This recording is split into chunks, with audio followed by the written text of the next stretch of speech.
प्यारे बच्चों, class 12th विभिन्न विषयों के लिए कोडरमा जिला प्रशासन द्वारा मॉडल प्रश्न पत्र जारी किया गया है, जिसमें से हम लोगों ने इतिहास अर्थशास्त्र का सेट 1 का कंप्लीट कर लिया है। इस वीडियो में हम लोग इकोनॉमिक्स सेट 2 के ऑब्जेक्टिव प्रश्नों को देखेंगे।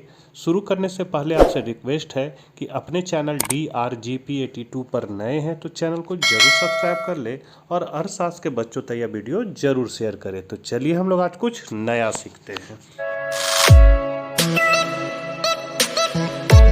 आप देख सकते हैं इसका पहला क्वेश्चन जो है वो क्या है, निम्नलिखित में से कौन अर्थव्यवस्था की एक केंद्रीय समस्या है। तो अर्थव्यवस्था की केंद्रीय समस्या है क्या उत्पादन किया जाए, कैसे उत्पादन किया जाए और किसके लिए उत्पादन किया जाए। लेकिन यहाँ ऑप्शन में है क्या बचत हो, क्या उपभोग हो, क्या निवेश हो। तो यहाँ पर जो सही आंसर आपका हो जाएगा किसके लिए उत्पादन हो, ये आपका करेक्ट आंसर है। ऐसे ख भी होना चाहिए लेकिन यहाँ पर करेक्ट आंसर आपका घ हो जाएगा।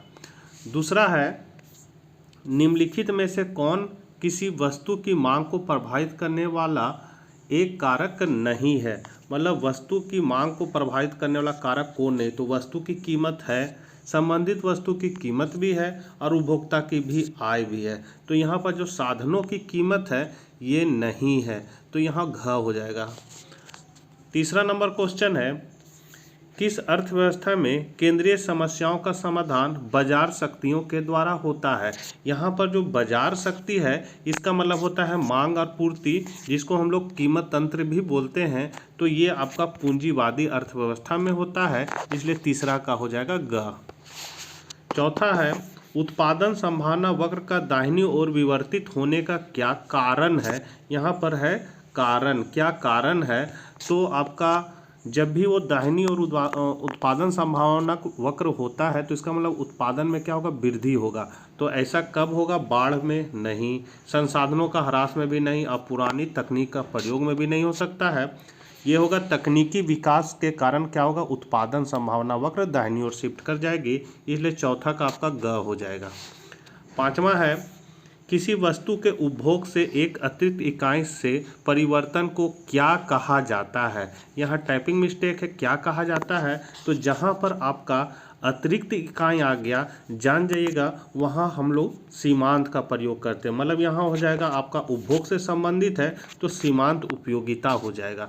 तो पांचवा का आपका हो जाएगा ग आंसर। छठा है कुल उपयोगिता अधिकतम होगी तब सीमांत उपयोगिता का मान होगा। तो यहाँ पर जब देख सकते हैं ये है आपका कुल उपयोगिता, और यह जहाँ अधिकतम होता है यहाँ पर ऐसे ये आपका सीमांत उपयोगिता है। सीमांत उपयोगिता जब शून्य होती है तो कुल उपयोगिता क्या होती है, अधिकतम होती है। तो यहाँ आपका जो क्वेश्चन कर रहा है कुल उपयोगिता अधिकतम होगी जब सीमांत उपयोगिता मान क्या होगा, तो शून्य होगा। तो यहाँ पर छठा का आपका हो जाएगा क।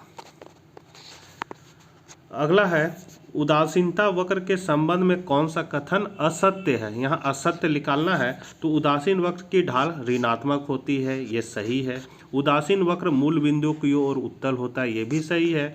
उदासीनता को समसंतुष्टि वक्र भी कहा जाता है, ये भी सही है। और दो उदासीन वक्र एक दूसरे को प्रतिच्छेद करते हैं, ये गलत बात है। तो ये आपका घ जो है सातवां का हो जाएगा घ। आठवां है निम्नलिखित में से दो वस्तुओं का कौन सा संयोग पूरक वस्तु का एक संयोग है। तो पूरक वस्तु मतलब होता है जो एक दूसरे पर निर्भर होते हैं और जिसके बिना एक का काम नहीं चलता है। तो यहाँ चाय और कॉफ़ी नहीं हो सकता है, काहे कि अगर चाय नहीं मिलेगा तो आदमी कॉफ़ी पी लेगा। पेप्सी और मिरिंडा भी नहीं हो सकता है, क्योंकि पेप्सी नहीं मिलेगा तो मिरिंडा से काम चलेगा। और लक्स बॉय साबुन नहीं मिला तो डब साबुन से काम चल जाएगा। लेकिन पेट्रोल नहीं मिलेगा तो कार का काम नहीं चलेगा। इसलिए ये हो गया दो वस्तुओं का कौन सा संयोग, पूरक वस्तुओं का संयोग। तो यहाँ आपका हो जाएगा घ, आठवां का हो जाएगा घ आंसर, कार और पेट्रोल। 9वां नंबर क्वेश्चन है किसी वस्तु की उत्पादन मात्रा और उत्पत्ति के साधनों के बीच भौतिक संबंधों को क्या कहा जाता है।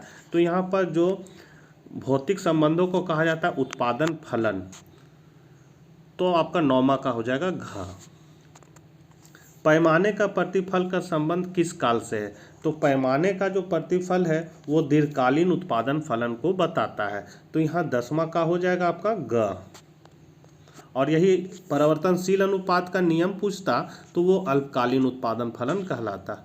यहाँ पर देखिए जहाँ से ये कॉपी पेस्ट किया गया है वो फॉन्ट को नहीं मिला पाए, जिसके कारण यहाँ पर सही से नाम नहीं आया है कि ये किसका है। तो जैसे मान लीजिए आपका अल्फ्रेड मार्शल है, तो अल्फ्रेड मार्शल है सो अपना 1890 में किताब लिखे थे प्रिंसिपल ऑफ इकोनॉमिक्स। तो यहाँ अगर प्रिंसिपल ऑफ इकोनॉमिक्स होगा तो आपका अल्फ्रेड मार्शल होगा। एडम स्मिथ है 1776 में अपना किताब लिखे थे वेल्थ ऑफ नेशन, तो ये भी नहीं हो सकता है। अगर ये होगा तो आप इसको लगा सकते हैं।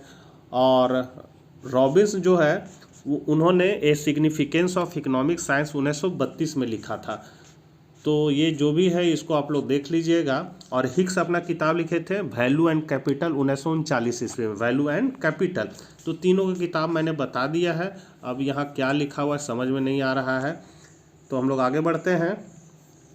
यदि किसी वस्तु की मांग रेखा एक्स अक्ष के समानांतर है तो उस वस्तु की मांग की कीमत लोच का मान क्या होगा। तो यहाँ पर आपका है कहता है एक्स अक्ष के समानांतर, तो ये है आपका एक्स अक्ष और इसके समांतर है, तो इसमें कीमत लोच क्या होता है, तो ईपी बराबर यहाँ क्या होता है इन्फिनिटिव। तो यहाँ पर आपका क जो आंसर है वो आपका सही है, 12 का हो जाएगा क इन्फिनिटिव। 13 नंबर क्वेश्चन है निम्न में कौन सा कथन सत्य है। तो यहाँ पर आप देख सकते हैं घ जो है AC बराबर AFC प्लस ABC होता है, तो ये ना सही कथन है, इसलिए इसका घ हो जाएगा। 14 है अल्पकाल में उत्पादन प्रक्रिया में निम्नलिखित में कौन से साधन होते हैं। तो 14 का जो होगा स्थिर साधन भी होता है और परिवर्तनशील साधन दोनों होता है, इसीलिए इसका ग आंसर हो जाएगा। यहाँ होना चाहिए क और ख दोनों, तो यहाँ ग हो जाएगा, क और ख दोनों हो जाएगा, इसलिए यहाँ ग आंसर हो जाएगा। फिर है AR प्रदर्शित किया जाता है, तो AR का फॉर्मूला होता है TR बट्टा Q, मतलब AR बराबर क्या होगा TR बट्टा Q। तो यहाँ जो क आंसर है वो आपका सही है, तो 15 का हो जाएगा क। 16 है किस बाजार में AR वक्र एक्स अक्ष के समानांतर होता है। तो ये एक्स अक्ष के समानांतर AR रेखा कहाँ किस में होता है, तो ये किस बाजार का चित्र है, पूर्ण प्रतियोगिता।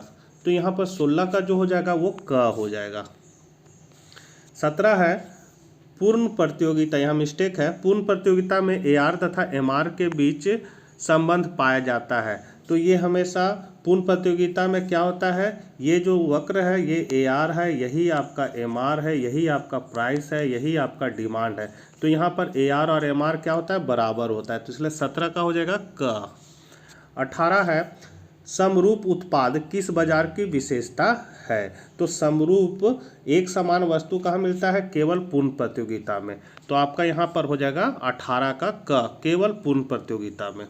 19 है विभेदकृत कीमत किस बाजार की विशेषता है। तो विभेदकृत एकाधिकार की है, मतलब विभेदकृत मतलब होता है किसी से ज़्यादा मूल्य लेना, किसी से कम मूल्य लेना।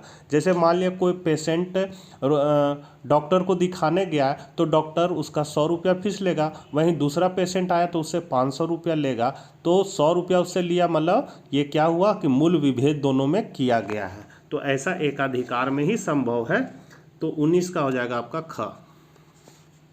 20 है परिवर्तनशील अनुपात के नियम के अनुसार एक विवेकशील उत्पादक उत्पादन के किस स्तर पर उत्पादन करना चाहता है। तो वो हमेशा दूसरी अवस्था में उत्पादन करना चाहेगा। ये है आपका इस तरह ग्राफ रहता है, ये इधर प्रथम अवस्था है, ये दूसरी अवस्था है और ये तीसरी अवस्था है। तो उत्पादक जो है ये यहीं पर आपका उत्पादन करना चाहेगा, मतलब दूसरी अवस्था में, तो दूसरी अवस्था मतलब ख। तो यहाँ पर आपका हो जाएगा 20 का ख। 21 है GDP और NDP में क्या संबंध है।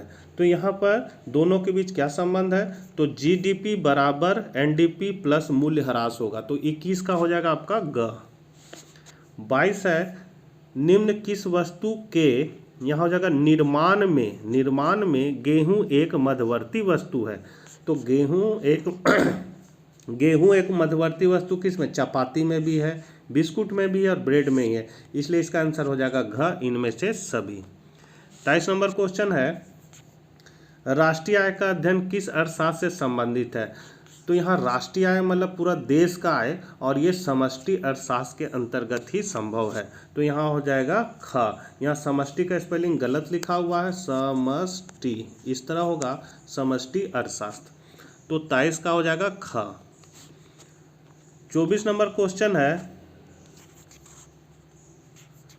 ये मिस्टेक है, मतलब कॉपी जहाँ से किया गया फॉन्ट नहीं मिला लिया गया, जिसके कारण ये उल्टा पुल्टा दिख रहा है।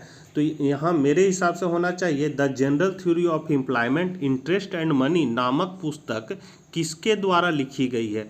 तो the general theory of employment interest and money जो है वो 1936 में J.M. केन्स द्वारा लिखा गया। इनको आधुनिक अर्थशास्त्र का जनक भी कहा जाता है, तो 24 का आपका हो जाएगा ग। 25 है, निम्न में से किस विधि से यहाँ हो जाएगा मेरे हिसाब से, यहाँ तो फिर कॉपी पेस्ट में गलती है। निम्न में से किस विधि से राष्ट्रीय आय की गणना की जाती है? यही आंसर यहाँ पर होना चाहिए, राष्ट्रीय आय की गणना की जाती है। मतलब क्वेश्चन होगा निम्नलिखित में किस विधि से राष्ट्रीय आय की गणना की जाती है, तो हो जाएगा मूल वृद्धि विधि, आय विधि और व्यय विधि, तीनों से होता है, इसलिए इसका आंसर हो जाएगा घ, इनमें से सभी। 26 नंबर क्वेश्चन है, निम्न में से कौन सा एक कार्य केंद्रीय बैंक का नहीं है? तो केंद्रीय बैंक क्या करता है? तो जनता से जमा स्वीकार करना, ये जनता से जमा स्वीकार केंद्रीय बैंक नहीं करता, ये तो व्यावसायिक बैंक का काम है। और मुद्रा निर्गमन करने का अधिकार है, साख नियंत्रण भी करता है और सरकार का भी बैंक है, ये तीनों है, लेकिन जनता का स्वीकार नहीं कर सकता है।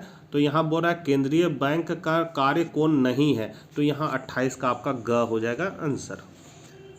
भारत का एक केंद्रीय बैंक है, तो भारत के केंद्रीय बैंक का नाम है भारतीय reserve bank of India. Note आप निकालिए, अगर आपका पैसा है उसमें देखिए लिखा हुआ होगा भारतीय रिजर्व बैंक ऑफ इंडिया, तो 27 का हो जाएगा ग। 28 है, निम्नलिखित में सबसे तरल मुद्रा कौन सी है? तो तरल जो मुद्रा होती है वो M1 है। M1 क्या है? तरल मुद्रा है। यहाँ पर फिर मिस्टेक है, तो मेरे हिसाब से यहाँ पर होना चाहिए MPC प्लस MPS बराबर वाट, तो इसका आपका आंसर हो जाएगा ख, नंबर 1 होता है। MPC प्लस MPS बराबर 1 होता है। अगला क्वेश्चन है, किसी अर्थव्यवस्था में यदि MPC बराबर 0.2 है तो गुणक का मान क्या होगा? यहाँ गुणक हो जाएगा, गुणक का मान क्या होगा? तो गुणक बराबर होता है K हुआ आपका गुणक 1/1 माइनस MPC, ये फॉर्मूला है गुणक का, तो यहाँ हम लोग बैठा देंगे 1/1 माइनस MPC का मान कितना दिया है? 0.2। अब 1/1 में 0.2 को घटा देंगे तो 0.8 हो जाएगा। अब यहाँ से पॉइंट हटाएंगे तो ऊपर एक 0 हो जाएगा। अब 5 दूनी 10, 4 दूनी 8। अब 4 को 5 में हम भागा लगा देंगे तो कितना आ जाएगा? 1.25। तो यही आपका आंसर हो जाएगा। 1.25 कहाँ है? तो क में है, तो 30 का हो गया आपका क। 31 है, निम्न में से प्रत्यक्ष कर का एक उदाहरण कौन सा नहीं है? तो यहाँ पर आपका जो नहीं है वो है आपका वस्तु एवं सेवा कर, 31 का हो जाएगा ग। 32 है, राजस्व एवं राजस्व प्राप्तियों का अंतर क्या कहा जाता है? तो यहाँ पर आपका कहा जाता है राजस्व घाटा। फिर है, पेंशन एवं रोजगार भत्ते हैं, तो ये क्या है? हस्तांतरण आय है, यहाँ स्पेलिंग मिस्टेक है, हस्तांतरण आय हो जाएगा। 33 का क। 34 है, एक देश में कितना केंद्रीय बैंक होता है? तो हर देश का एक ही केंद्रीय बैंक होता है, इसलिए 34 का हो जाएगा आपका ग। और भारत का केंद्रीय बैंक कौन है? Reserve bank of India. 35 है, निम्न में कौन मुद्रा के कार्य है?